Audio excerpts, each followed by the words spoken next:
Welcome to the Writer Reads Flash Fiction from another 365 days of flash fiction, month 4, day 8, Battle's Aftermath.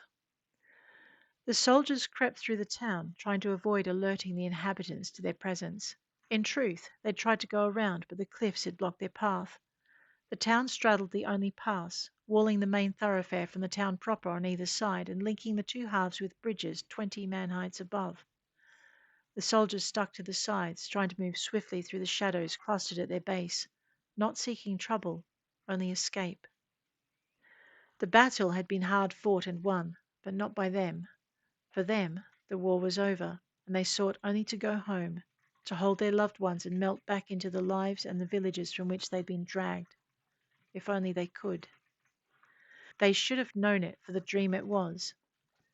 They were past the first section and moving into the second, halfway there by their captain's calculations, when the gate ahead swung slowly shut, the two halves meeting with a boom of finality that reminded them of a gallows hatch dropping. They turned, moving back the way they'd come and halting with sinking hearts as those gates closed also. "Stand fast!" Their captain's order rang clearly around them. "Form up!" Trusting him had brought them that far, and they'd already lost it all, so they obeyed, slowly at first, but more swiftly as his NCOs added their voices in a staccato chorus of orders. They were lined across the centre of the road in clear view of the crossbowmen who rose to become visible aiming over the parapets. "Weapons! Down!" That caused hesitation. "Weapons! Down!" the captain repeated, echoed by the sergeants and their corporals, and again they obeyed.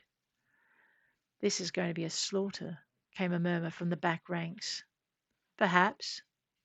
A dragon's shadow passed overhead and the great beast touched down before them. "Attention!"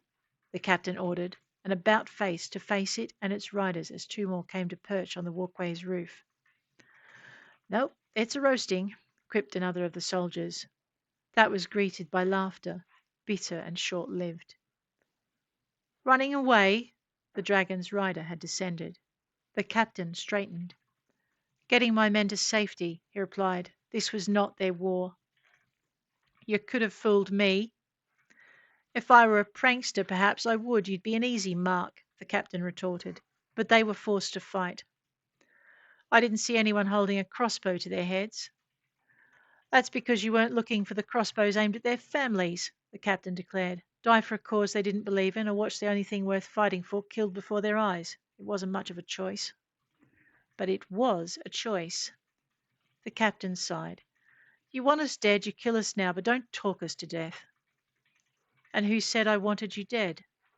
"If you don't, then let us pass in peace. We don't know if our families survive." That brought a nervous ripple through the ranks. "I'm afraid I cannot do that." The captain about-faced once more. "This conversation is done." He stooped to pick up his sword, only to be flattened to the ground beneath the dragon's forepaw. "Don't move," had overtones of magic that froze most of his troops in place. The ones who resisted hesitated. It was enough. "Raise your hands and come 3 paces forward." 3 paces brought them parallel with their downed captain.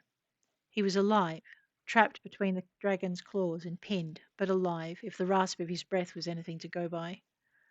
The dragon rider stepped forward. She was powerfully made, well armoured, and moved with the ease and grace of a fighter born. Magic glimmered around her, outlining her with a touch of gold and power. "Answer me honestly, and I might let him live," she commanded, indicating the captain. "You might," the dragon murmured, and twitched its claws. The captain groaned. One of the sergeants started forward, only to be picked up and thrown into her men at a flick of the rider's fingers. "As I said, answer honestly, and I might let him live." "Then stop toying with us and ask your damned question," the sergeant's corporal growled. "A volunteer?" the rider asked. "I like volunteers." "If you like them as much as you like the sound of your own voice, I'm a lucky man." The dragon growled, and fear rolled over the troops. They dropped to their knees as their captain had taught them, but they did not run. The dragon rider slid a glance at her beast. "Very well, Isthalagras grows impatient." She stepped up to the corporal.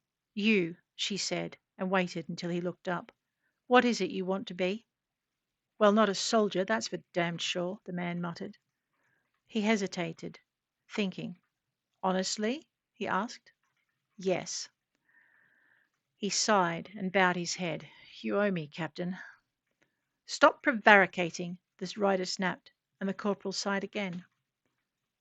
I've always wanted to be a florist. A what? The disbelieving bark of laughter from down the line earned the dragon rider's full attention. And you? What do you want? Well, damn it all to the deeps. The man looked around. A seamstress. More laughter followed, and more questions. Florists, seamstresses, dancers, bards, herbalists, farmers. How did any of you survive the front lines? The dragon rider demanded. We wanted to see our families again, came the universal reply. My mother, my parents, my wife, my children, answered the specifics. When she was done, the dragon rider stepped over to the dragon's paw. And you? I've always been a soldier. You wanted to fight. The dragon shifted its toes so they could see their leader, and the captain rose to his knees, shaking his head. All I've ever wanted to do is defend my borders. And, the rider pressed, picking up on his hesitation. The captain looked away. And the king that was before, he murmured. And, the rider pushed again. The captain bowed his head, his face burning. I stayed to protect my men. Silence followed.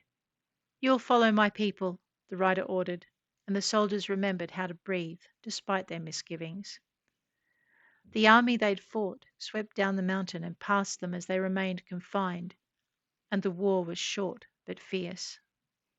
When they returned home, it was to a new rule. Reunions were bittersweet, but peace brought a different path.